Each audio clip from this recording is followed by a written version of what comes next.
Welcome to NTD Newsroom. I'm Don Mai. A hot mic moment caught Russian President Putin and Chinese leader Xi Jinping discussing organ transplants.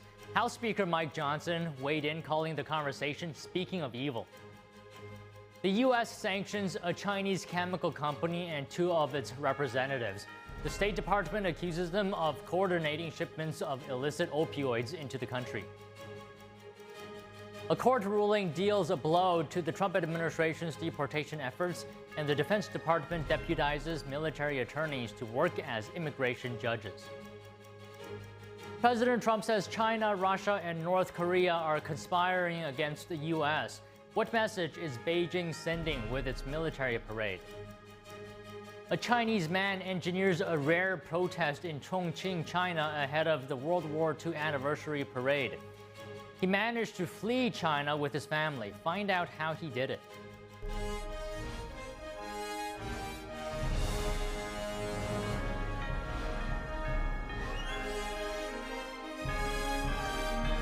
This is NTD Newsroom, live from our global headquarters in New York City. Good afternoon, and thanks for joining us. President Trump is welcoming Poland's newly elected president to the White House. Karol Nawrocki is a close ally of Trump and took office last month. I just want to say it's an honor to have you. We'll be discussing trade and various other things, the things that you discuss. We'll have a few questions from you, and then we'll get on to a discussion. Then we'll have lunch, and then he goes and he meets with the Pope. And that'll be very exciting. And say hello to the Pope for me.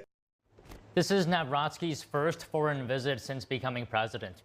He says U.S.-Poland relations are very strong and based on common values.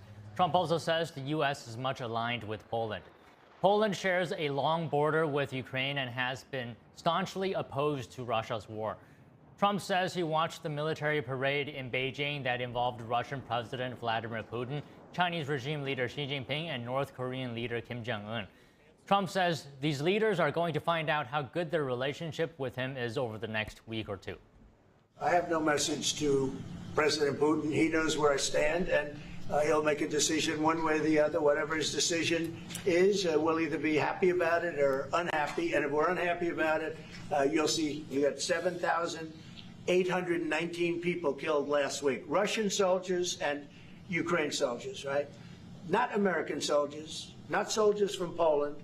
But they're human beings, they're souls. They have parents, they wave goodbye to their parents, and their parents never see them again. That's the end of them. Over a stupid war, and I want to see it stopped. Nawrocki has advocated for a strong U.S.-Poland alliance and said that he was inspired by Trump's MAGA movement. Poland is a strategically important ally within NATO, especially given its shared border with Ukraine. Among NATO allies, Poland has the highest defense spending as a percentage of GDP. Roughly 10,000 American troops are currently stationed in Poland, and Polish leaders are eager to keep them. Trump also says the U.S. would like to keep the troops there. President Trump reacted to China's military parade, which marked the anniversary of China's defeat of the Japanese in World War II. As the parade began on Wednesday local time, Trump asked on Truth Social whether Xi would mention the massive amount of support and blood America gave to China in order to help it secure its freedom. The president also accused the leaders present of bad intentions, writing, quote, "Please give my warmest regards to Vladimir Putin and Kim Jong-un as you conspire against the United States of America."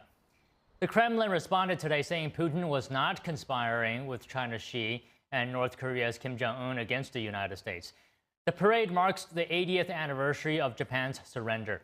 China observers say the Chinese Communist Party uses the occasion to push a false narrative that it led the fighting against Japan.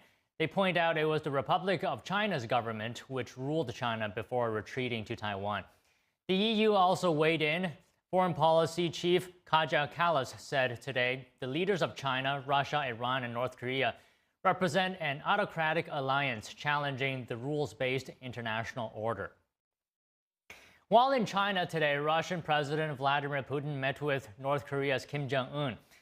Putin thanked his counterpart for providing troops used to fight against Ukraine. The two leaders met formally at a state guest house after attending a military parade in Beijing. According to the Kremlin, Putin and Kim traveled from a formal reception to the negotiations in the same car. South Korean assessments found North Korea sent around 15,000 troops to Russia since last year. And also today, Russia says it wants to help China overtake the U.S. as the world's biggest producer of nuclear power. As of now, China produces only around half of the nuclear energy the U.S. produces. Beijing is trying to build dozens of reactors to overtake Washington. The head of Russia's State Nuclear Cooperation says Moscow is already helping China in trying to achieve that goal. Putin also says he's ready to meet with Ukrainian President Vladimir Zelensky, but only if he comes to Moscow. Putin added that it remains to be seen whether such a meeting is worthwhile. The Russian leader said he thinks Ukraine needs to cancel martial law, hold elections, and hold a referendum about territorial questions. Ukraine didn't hold presidential elections after Zelensky's term ended due to the war and martial law being in place. Meanwhile, a hot mic picks up Russian President Vladimir Putin and Chinese regime leader Xi Jinping discussing organ transplants and possibly living to 150 years old. This was caught while they walked shoulder to shoulder to see a massive military parade in Beijing today. 在这样发展，人类的器官会不断的移植，甚至越活越年轻，甚至会长生不老。有人预测呢，本世纪呢，可能另外可以活到150岁，也不能说是说没等。Putin and Xi were walking toward the Tiananmen rostrum, where they viewed the parade. The moment was live streamed on both Chinese state media and international media. Putin later confirmed to reporters that he indeed discussed longevity with Xi. North Korean regime leader Kim Jong-un was smiling and looking in the direction of Putin and Xi, but it was not clear if the conversation was being translated for him. Human rights groups have found that the Chinese Communist regime has been forcibly harvesting human organs from live prisoners of conscience on a wide scale for 2 decades. The organs were sold for profit to those needing transplants, including foreign visitors. Victims include Falun Gong practitioners and ethnic and religious minorities. Following the news of Putin and Xi Jinping's discussion on organ transplants and immortality, House Speaker Mike Johnson responded to a question raised by NTD this morning. Listen. Yeah, I will tell you that we've heard some horrific stories of these organ transplants and all of this in China, that they take it from unwilling donors, okay, to put it mildly. And the fact that they were caught on a hot mic, the first I've heard of that, is very telling. It tells you where their worldview is in contrast to ours. Speaking of evil, we've heard of, terrible stories. I've heard terrible stories of the Uyghurs, for example, this persecuted religious minority that they're using to harvest organs from. I mean, look, I've not seen the evidence of that, but if the leaders are talking about it, it should alarm us. The United States, we're going to stand for morality and ethics, and we're going to stand against that. There's legislation, as you know, that would address it, and we might need to put that at the top of the priority list if that's what's happening. So that's news to me. A brave act of defiance in communist China. A Chinese man staged a rare protest days before Xi Jinping hosted global leaders for a World War II parade in Beijing. The man projected anti-communist slogans onto a building in a large city in southwestern China. Giant slogans saying, quote, "Only without the Communist Party can there be a new China," and "No more lies, we want the truth. No more slavery, we want freedom." They were projected onto a skyscraper in Chongqing, a city of 32 million. A separate video published on X showed policemen breaking into the empty hotel room where the projector was stationed. The New York Times has published an interview with a 43-year-old Chongqing native named Qi Hong, who told the paper he had carried out the protest. Qi said he set up the projector earlier in August and left China with his wife and daughters. He said he operated the projector and hotel room camera remotely from his current location in the United Kingdom. He said the images were beamed for 50 minutes before police found the projector. The military parade in Beijing today marked the anniversary of China's defeat of the Japanese in World War II. Joining us now to discuss is Dr. Rebecca Grant, Vice President at the Lexington Institute and National Security Analyst. So, Dr. Grant, good to see you. This is the first time that the leaders of North Korea, Iran, Russia, and China had gathered at the same event. What is the significance here? President Trump saying that the countries are conspiring against the U.S. Yes, the first time in 66 years that we've seen these three leaders together. So it's clearly a signal that China is attempting to assume the mantle of world leadership, and that North Korea and Russia are very important to this quest. But it's also a sign, I think, back to China itself to say, hey, this is a reminder of the People's Liberation Army, how it became the CCP. And it's partly, I think, Xi Jinping trying to shore things up internally. There's no question, though, also a challenge to Trump at a time when, through tariffs and other measures, Trump is absolutely asserting U.S. leadership in the world. How does this parade, military parade, compare to previous ones? We know that Beijing spent somewhere around $5 billion. Right. So we haven't seen a full-scale military parade like this since, I believe, 2019, so a pretty long time. And of course, there were no spectators. It was very tightly choreographed. But the parade officials made sure to paint in English characters all the names of the missiles. And they are attempting to show that they have really modernized the People's Liberation Army in all its branches. You know, the star of the show, I think, is the PLA rocket force, which Xi Jinping is very fond of. He's elevated them, and they control not only the conventional, but the nuclear missiles. We saw not new missiles per se, but a few potential new variants going back to the old DF-5, which has been around since the 70s, but now has a new variant, and up to the more modern missiles that are medium range and theoretically are used to strike targets out in the Pacific. So this is a pretty strong display of Chinese military power. Some of it a little underwhelming. You saw some things there, whether it was the drones or the lasers mounted on trucks. I'm going to tell you, the U.S. has far better systems than what you're looking at. How strong would you say, Dr. Grant, is this alliance among North Korea, Iran, Russia, and China? Is it as strong as they might want it to make it appear? And are there any real-world risks to this alliance on the horizon? On the strength of this alliance, make no mistake, this Russia-China alliance, along with North Korea, Iran, and others, this is a big military danger for the U.S. I would say right now, the alliance is pretty strong. Not that these countries truly like or respect one another. I'd say quite the contrary. But look at the economic picture. It is China that enables Russia to keep fighting in Ukraine. It's China's support that enables Putin to not agree right away to ceasefire talks. North Korea, of course, very dependent on China. And I think we see here China prioritizing its relationship again with North Korea. They like that it bothers the U.S. and South Korea and the rest of that region. Russia and North Korea also much closer ties. North Korea is giving ammunition to Russia. They've also sent troops to fight in the Ukraine war, lost about 2,000 troops. What are they getting in return? Probably some help with their nuclear arsenal, unfortunately. So whether it's South Korea, Japan, or other Southeast Asian nations, how are they looking at this parade? What might they be feeling after seeing such a show of strength from China? Well, I think it's pretty much what was expected. Japan and South Korea in particular, who over the last few years have formed a much tighter alliance, despite some of their own historical grievances and differences.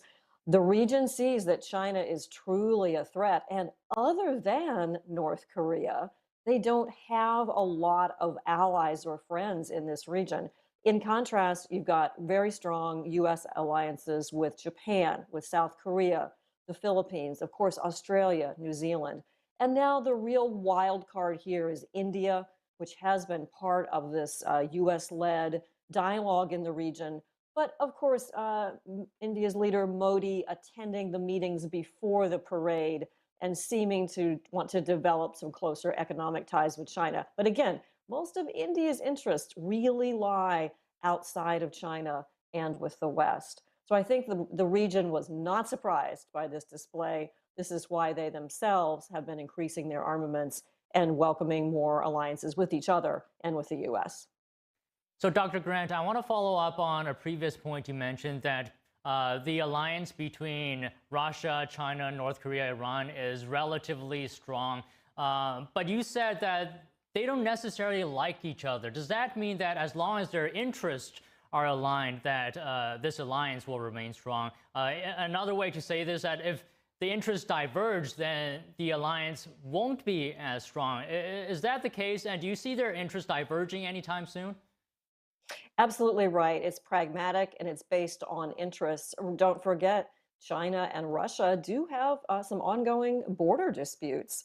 And of course, the issues with China and India are clear. So yes, if their interests diverge, then the alliance will change and weaken, as we've seen happen historically. You know, I think part of that is in President Trump's mind as he seeks to try to find some leverage for Putin to talk about ending the war in Ukraine.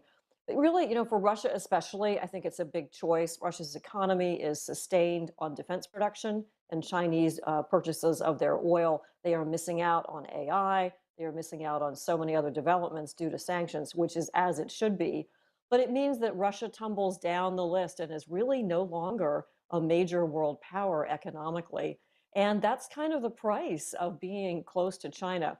Putin likes the wartime stance, and that suits Xi Jinping at the moment. And of course, I think it suits Kim Jong-un as well right now.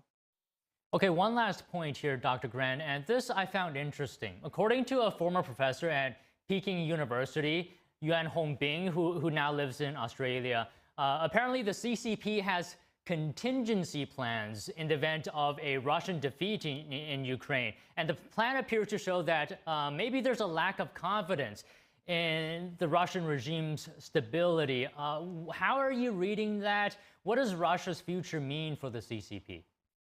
Well, that is very interesting. And I think it tells you that China was not impressed with the military performance of Russia, particularly in the early phases of this war. And it's true, Ukraine, with Western help, is pretty much holding Russia on the ground. Their air power has proved ineffective, and they don't have the sophisticated, integrated, multi-domain force that China aspires to. And of course, you've got China, and I think everyone else, wondering what happens in the event of Putin's demise at some point in time. It just tells you the lack of ongoing comfort between these two countries. They know it can go from the strong alliance that it is, unfortunately, right now, to being a much frostier relationship if interests change.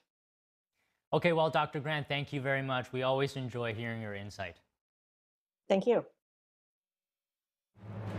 The largest drug seizure of its kind by U.S. law enforcement. The U.S. Attorney for Washington, D.C. says it has seized enough chemicals to make up to about 420,000 pounds of meth. We have that story when we come back.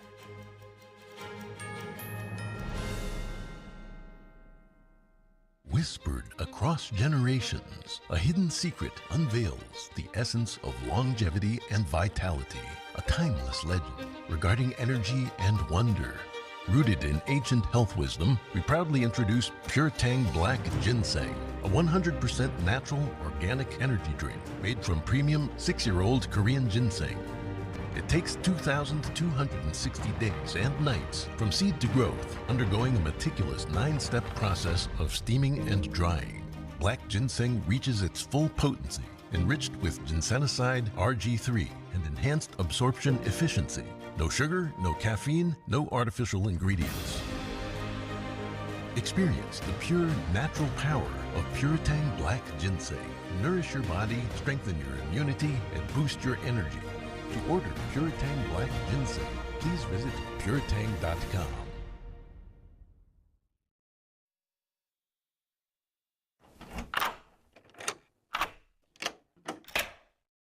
I'm Jonathan Lawson. If you're 50 to 85, I have an important message about security. Write down the number on your screen so you can call when I finish. The lock I want to talk to you about isn't the one on your door. This is a lock for your life insurance, a rate lock that guarantees that once you're insured, your rate can never go up at any time for any reason. But be careful. Many policies you see do not have one.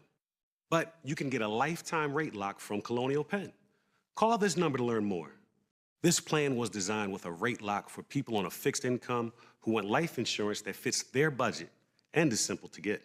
Coverage options start at $9.95 a month, less than 35 cents a day. Act now, and your rate will be locked in for life. It will never increase, guaranteed. This is lifelong coverage that can never be canceled as long as you pay your premiums, guaranteed. And your acceptance is guaranteed, with no health questions. You cannot be turned down because of your health. Call for your information kit and read about this rate lock for yourself. You'll also get a free beneficiary planner. Both are free with no obligation. Don't miss out. Call for information, then decide. Read about the 30-day 100% money-back guarantee. Don't wait. Call this number now. Call now and you'll also get this free beneficiary planner. Use this valuable guide to record important information and your final wishes, and it's yours free just for calling. So don't wait. Call 1-800-357-4821 for your free information. That's 1-800-357-4821. There's no risk or obligation. That number again is 1-800-357-4821. That's 1-800-357-4821. 1-800-357-4821. Call now.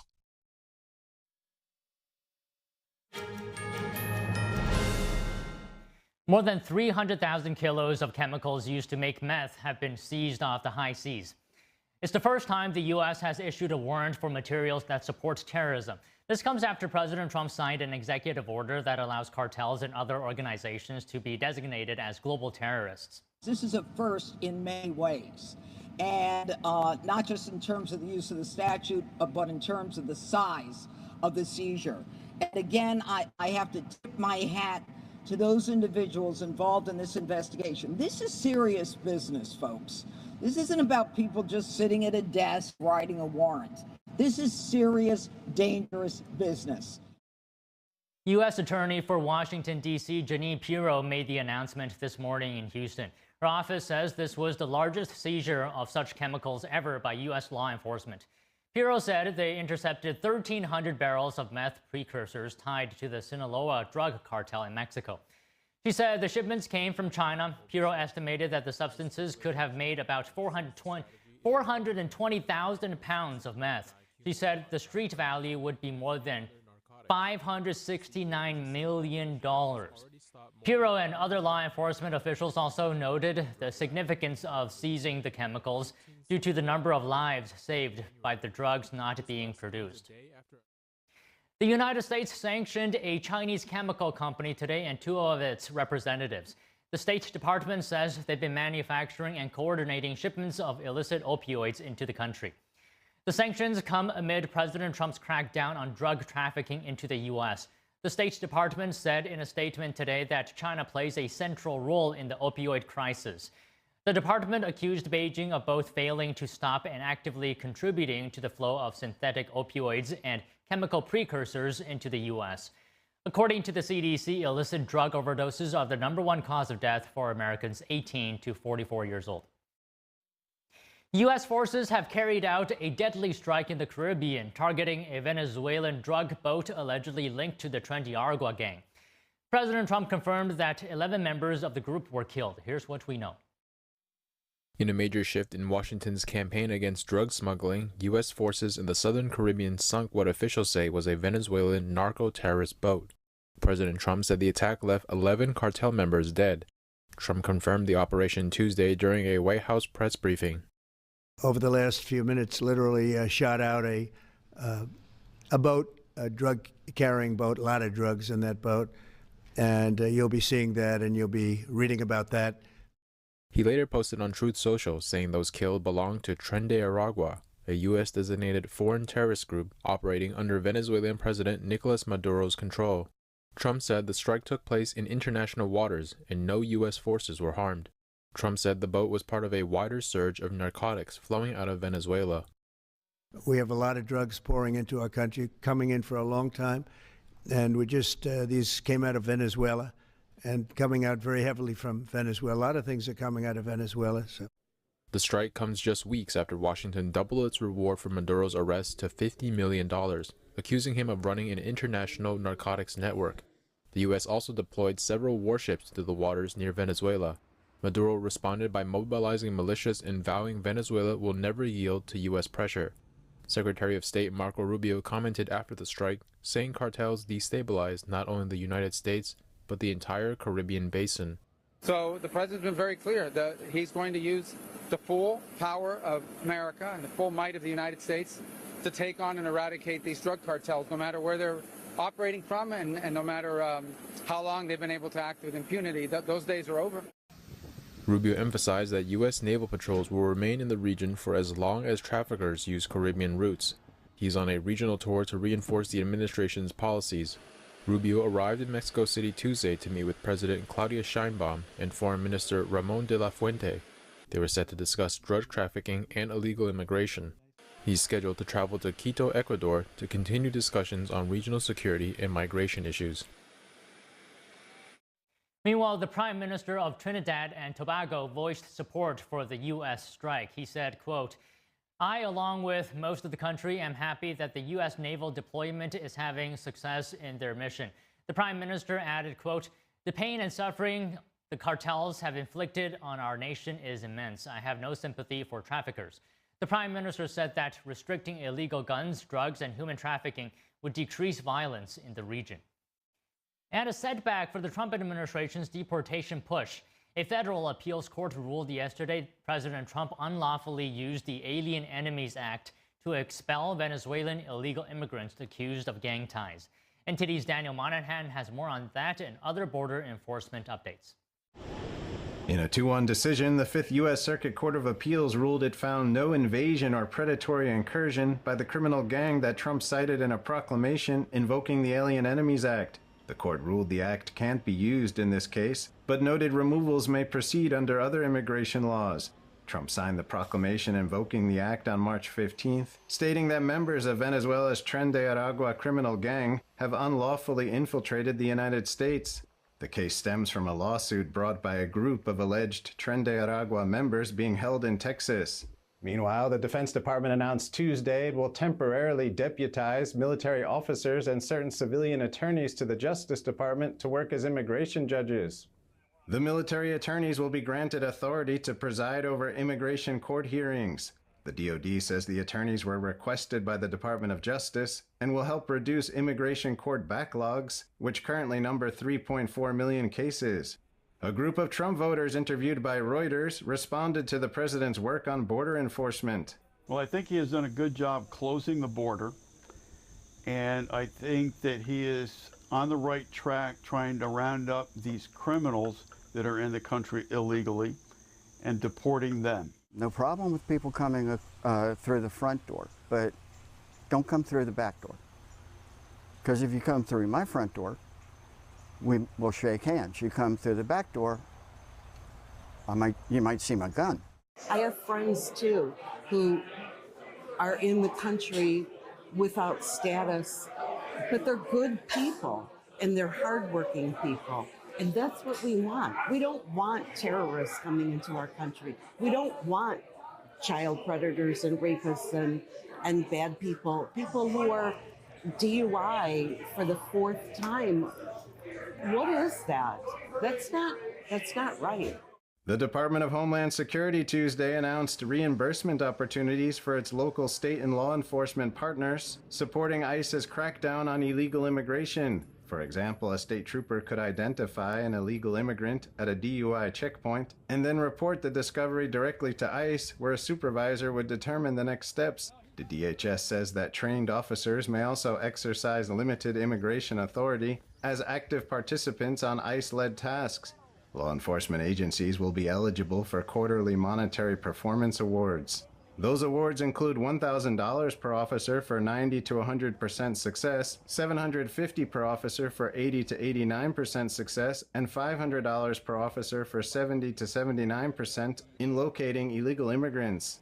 DHS says it continues to encourage state and local law enforcement agencies to partner with the federal law enforcement campaign by signing cooperation agreements. Daniel Monahan, NTD News. The Trump administration has announced plans for competitive coal lease sales this year in Alabama, Montana, and Utah. Yesterday's move is part of a broad government effort to bolster domestic coal production. Interior Secretary Doug Burgum says coal has long been the backbone of America's energy and industrial strength. Burgum says the lease sales will create good-paying jobs and support local communities. Trump has signed executive orders aimed at boosting coal production, including designating metallurgical coal as a critical mineral. Coal-burning plants now generate less than 20% of U.S. electricity. However, Trump says that deregulation could revive the industry and support energy security. Critics point to coal's declining competitiveness and environmental impact. Disney has agreed to pay $10 million to settle allegations it violated children's privacy laws on YouTube. The Federal Trade Commission says Disney failed to properly label some videos as being made for kids, opening the door for unlawful data collection. That means data from children under 13 was used for targeting advertising, a violation of the Children's Online Privacy Protection Rule. The rule requires parental consent before collecting information from kids, something the FTC said Disney ignored despite earlier YouTube warnings. Under the settlement, Disney will launch an audience designation program to ensure videos are correctly marked as made for kids. The company says the deal only applies to its content on YouTube, not on Disney's own platforms. Not all heroes wear capes. Some have YouTube channels.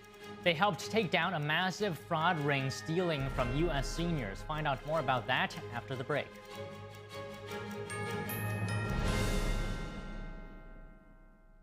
Hi, I'm Ryan Blaney, a third-generation race car driver, and we dedicate a lot of our time to going as fast as possible. My grandpa Lou is the reason why my dad and I started racing, and I'm really proud to follow in his tracks. But when my grandpa was diagnosed with Alzheimer's, it was a very unexpected bump in the road for us. I've learned a lot on this journey with my grandpa Lou, and the memories of my grandpa will always be with me. And in our family, we're used to getting involved, and I encourage you to do the same, especially when it comes to caring for your loved ones. When I think about Alzheimer's and the impact it had on my family, I recognize that losing a race isn't such a bad day after all. It's important to notice if older family members are acting differently, experiencing problems with their memory, or having trouble with routine tasks. Talking about Alzheimer's can be really tough, but if you notice something, have a conversation with your loved one. Encourage them to see a doctor or offer to go with them. Early detection of Alzheimer's can give your family time to explore support services, make a plan for the future, and access available treatments. If you or your family are noticing changes, it could be Alzheimer's. Talk about seeing a doctor together. We come from a long line of farmers, and there's a sense of pride with being part of these multi-generational businesses. But there's also a significant amount of pressure. My senior year of high school, my dad made the decision this world no longer needed him in it.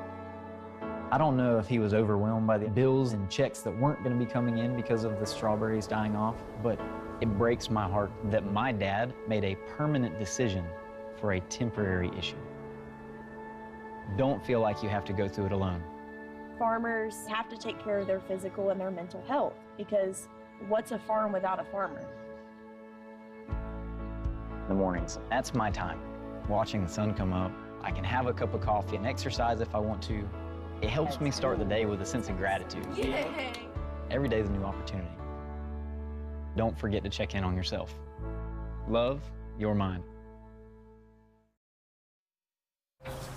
You see certain things get reincarnated in your children. My daughter is very much inspired by my wife's artistic pursuits. So my daughter started making necklaces. She makes what we call affirmation fashion. I tell her every day that your black is beautiful. Your black is beautiful. Your black is beautiful. And if there's anything better than being beautiful, it's being smart. And if there's anything better than being smart, it's being kind. And reaffirming that every day is our method of making sure her chin never drops. My dad wasn't around, and I remember riding a bike and falling off and cutting myself, and me never just wanting to get back on it. People ask, how your children learn how to ride a bike, and you didn't. I didn't teach them. I just created an environment where they taught themselves, and all I had to do was be there.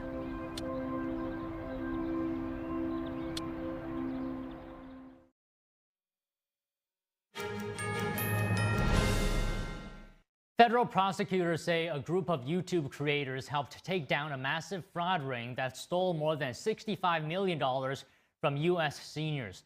The scam targeted thousands of victims, some in their 90s, using fake calls to impersonate so-called government agents or tech support staff.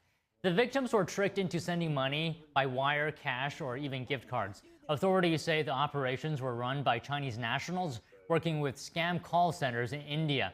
After a coast-to-coast sweep, 25 suspects are now in custody. Investigators have seized millions of dollars along with luxury cars.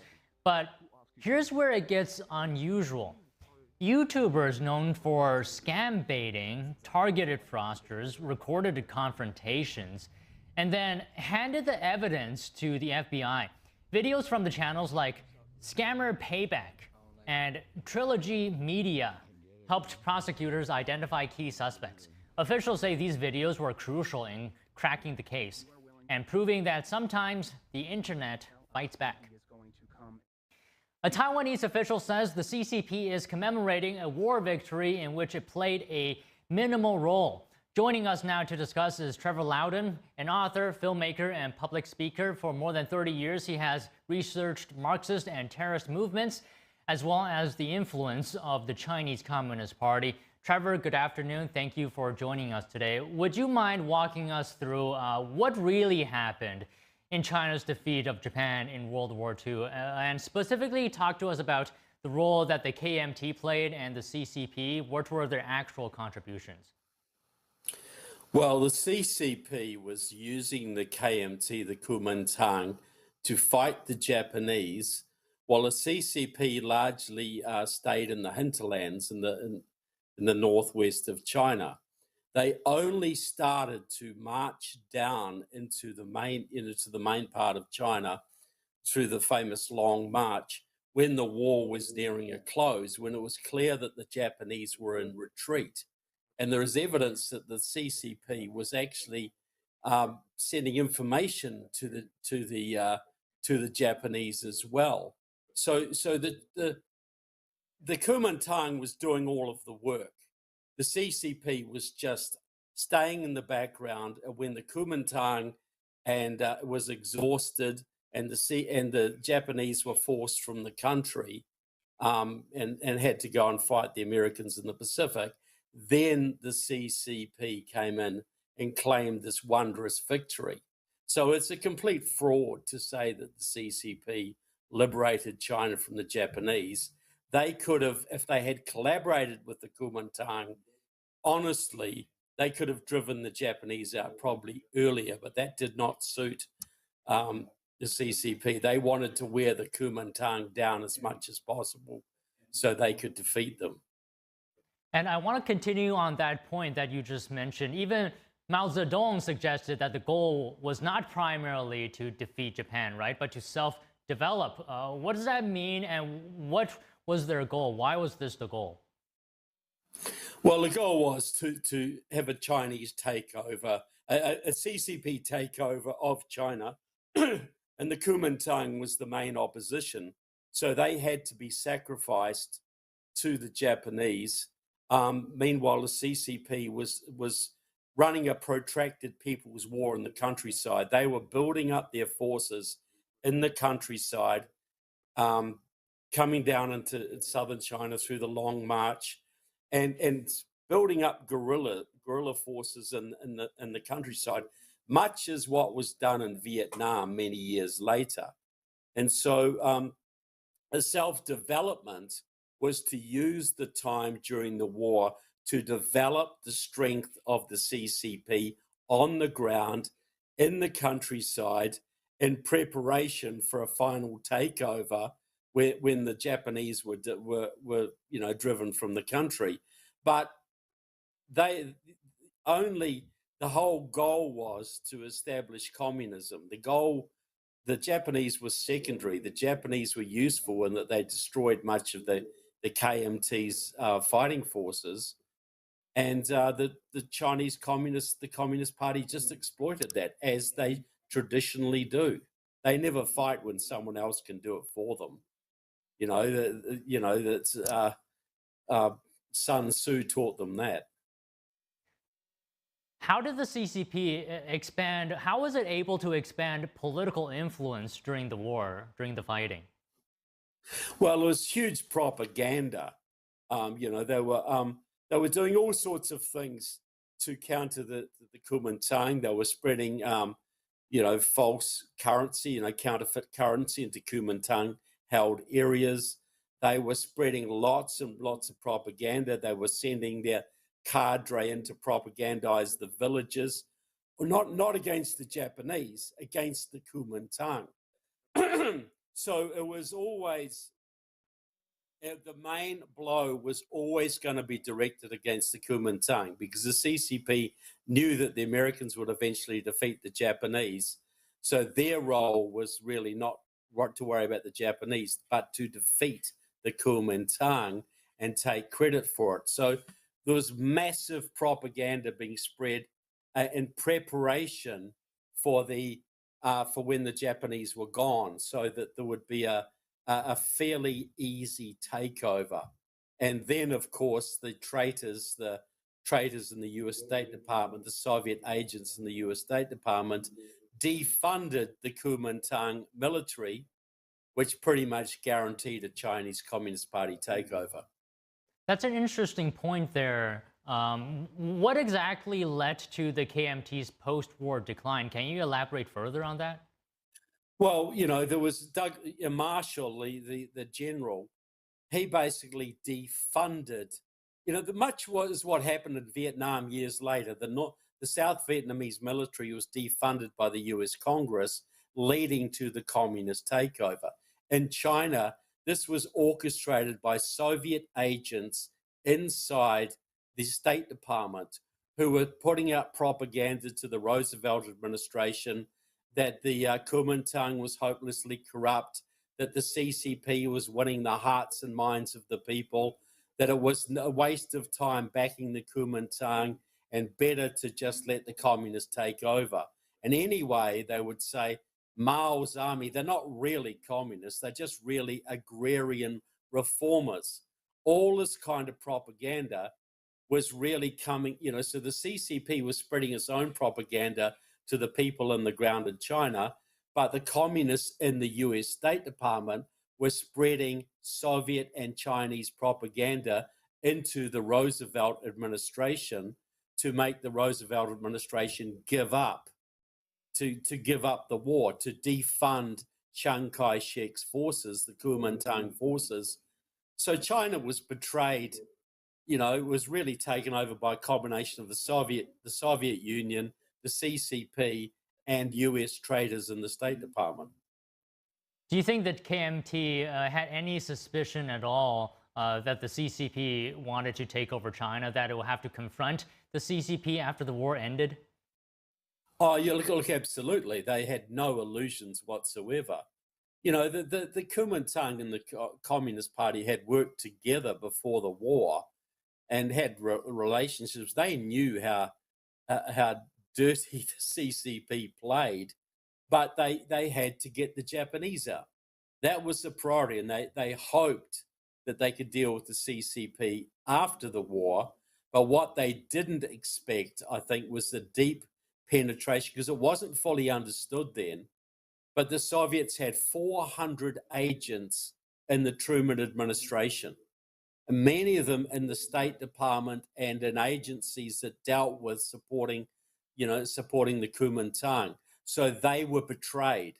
The Chinese communists did the same thing with Britain to betray Yugoslavia to the communists and that sort of thing. And this is quite a common thing. Right up to the Cuban Revolution, you had Soviet agents working in the State Department, helping to bring communists to power. I don't think the KMT understood. They trusted the Americans. They didn't realize how deeply penetrated the US State Department was. What was America's role in defeating the Japanese in comparison to the KMT and the CCP? Well, the Japanese would have held China, but the Americans were coming across the Pacific, just taking island after island, and the Japanese knew that they were going to have to defend the homeland, that they had really lost the war. When it became clear after the Battle of Midway, when Japan lost much of its naval forces, its aircraft carriers, that they were going to probably lose the war. but they thought they could defend the homeland. So the decision was made. They were going to have to leave China. They were going to have to bring their troops to fight off the Americans in the Pacific and to defend the homeland. Well, that was the thinking before the atomic weapons were dropped, and that all became moot. But yes, the Japanese would probably still control China today if it hadn't been for the Americans.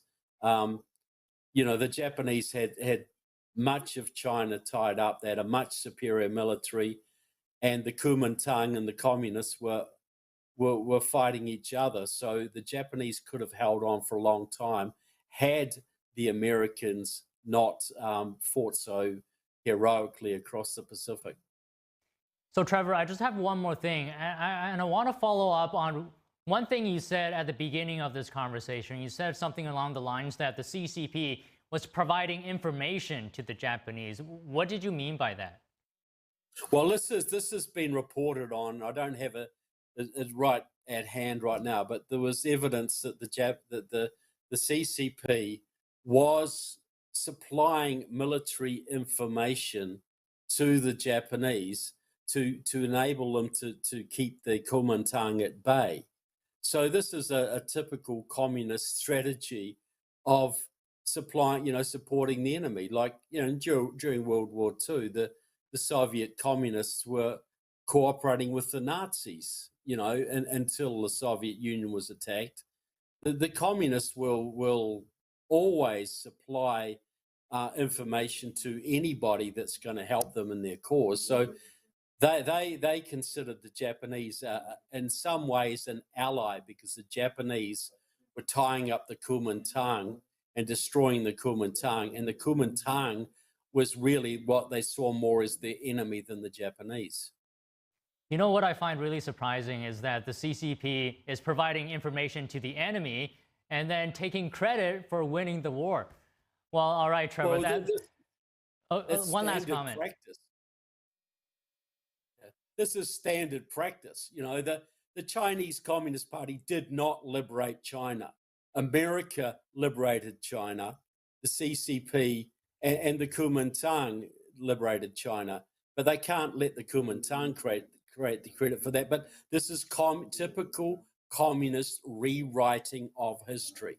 And I'm sure every Chinese school student is taught that the CCP saved China from the Japanese. I guarantee it. But it's completely false. Yeah, that's also an unfortunate situation. But Trevor, thank you so much for talking to us about this today. Always a pleasure. Thank you for allowing me the time. Israel has launched a new spy satellite. Defense officials say it will strengthen their surveillance capabilities across the Middle East. Israel's decades-old space program has expanded its fleet with several satellite launches in recent years. It's one of the few nations with high-resolution monitoring and intelligence-gathering capabilities. The aerospace and defense industry is a pillar of Israel's economy. The launch follows Israeli strikes in Lebanon, Syria, Yemen, and Iraq during 23 months of war in Gaza. Tensions are rising between the Trump administration and the European Commission over EU digital legislation. President Trump has warned of new tariffs on countries enforcing what he calls discriminatory digital rules. Our international correspondent, David Vivez, reports from Paris. President Trump has warned that countries enforcing digital taxes or regulatory restrictions on American tech firms could face new tariffs. While he did not single out Europe, several EU rules, including the Digital Markets Act, impact US platforms. In a post on Truth Social last week, Trump warned of substantial additional tariffs and export bans on chips if what he called discriminatory digital rules are not scrapped. The Digital Services Act, or DSA, is an EU law that forces big online platforms like Facebook, Instagram, TikTok, X, and Amazon to police illegal content, limit disinformation, and protect minors. The move marks an escalation in tensions between Washington and Brussels, with the US accusing Europe of unfairly targeting American tech giants. And in May, Secretary of State Marco Rubio announced a visa restriction policy for foreign nationals accused of censoring protected expression in the US. At the center of the storm is Thierry Breton, former EU commissioner who oversaw the rollout of the DSA. Nicholas Conker is an overseas representative of the U.S. Republican Party. Last year, around this time, Thierry Breton interfered in a discussion that was supposed to take place between Donald Trump and Elon Musk by saying, "We're going to censor your discussion," which was a serious attack on democratic debate and the use of platforms and what has become of them. So there is a desire to control what citizens have the right to say and not say, and to regulate these American platforms under threat of economic pressure. Breton was invited to testify before Congress earlier this year and has since launched blistering attacks on Trump. He refused the invitation, adding that the EU Commission would directly provide answers to the House Judiciary Committee.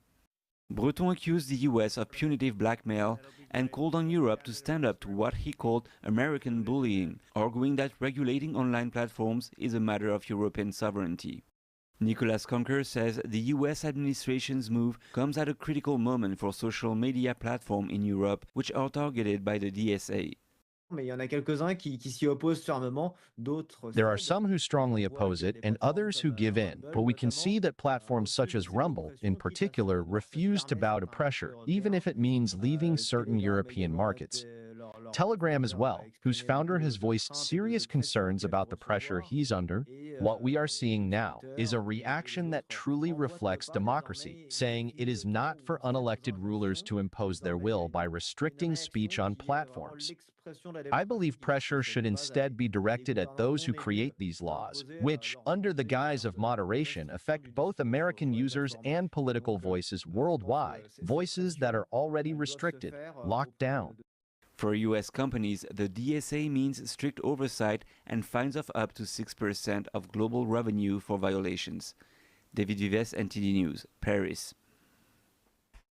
We could see an end to vaccine mandates in Florida. State officials announced plans to scrap the requirements in their state. We have more after the break here on NTD News.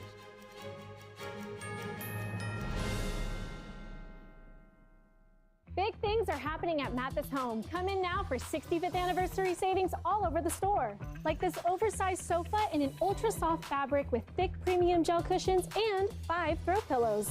Anniversary priced at just $9.99. That's an incredible value. Just one of over 100 great sofas in stock and ready for you to enjoy tonight with fast and easy financing and free delivery. Don't miss out on 65th anniversary savings happening now at your furniture superstore, Mathis Home.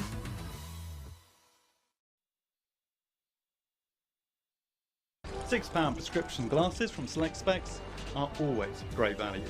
There are no offer codes or first-time customers only. Anyone can buy them, anytime. And you can upgrade to Select Specs Express for next-day delivery. And with deferred payments, you can spread the cost. See now, pay later with Select Specs 6-pound specs. Next day delivery and deferred payment options available at selectspecs.com/6pounds. Hi, I'm Susan Lucci. You may know me from my many years on television. I never thought about heart disease until I had my own heart event. I felt this slight pressure on my chest, just slight. I thought, oh, it's nothing, it'll go away. I didn't get it. I did not get it. But a few days later, while shopping at a boutique, that pressure returned, much stronger. It felt like an elephant pressing on my chest. I had a 90% blockage in my main artery and a 75% blockage in the adjacent artery. I was rushed into surgery where I received 2 stents in my arteries. Stents developed through research funded by the American Heart Association. Those stents saved my life. That's why I'm in front of you today, asking you to join me in supporting the American Heart Association by becoming a monthly donor. Call now or go to helpheart.org. For only $19 a month, just 63 cents a day, you can help fund the next medical breakthrough. Get the next person trained in CPR, the next hospital certified in high-quality cardiovascular care. I'm so grateful to the American Heart Association. Their research helped save my life. I can enjoy life with my children, my grandchildren, and my friends.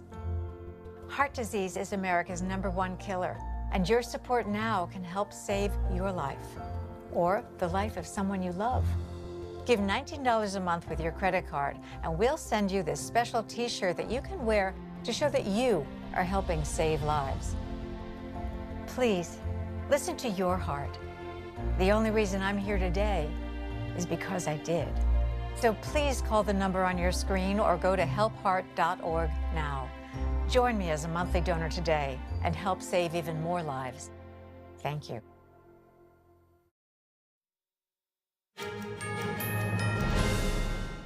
Florida could become the first state to end all childhood vaccine mandates. Today, Governor Ron DeSantis said this is about medical freedom, and State Surgeon General Dr. Joseph Ladapo said people have a right to make their own informed decisions. The Florida Department of Health, in partnership with the governor, is going to be working to end all vaccine mandates in Florida law. All of them. All of them. I think most people have really gotten interested in this in the advent of how the medical establishment acted during the COVID-19 pandemic. And you had a situation where so many of these entrenched elites were turning towards coercive measures, trying to dictate your behavior through various non-pharmaceutical interventions, mandates. Ladapo said some mandates can be pulled by the State Department, but some would require the Florida legislature to get involved. On the department's website, it says the state requires vaccines for daycare and public schools. They include measles, chickenpox, hepatitis B, and DTaP. A Democratic state representative wrote on social media that scrapping vaccines is reckless and dangerous and could lead to outbreaks of preventable diseases. There is a new ICE detention facility called Louisiana Lockup. DHS Secretary Noem will make the announcement later this afternoon. Stay tuned for more after the break.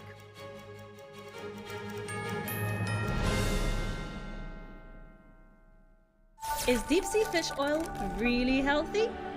Due to pollution in the oceans, most fish contain heavy metal elements and radioactive substances.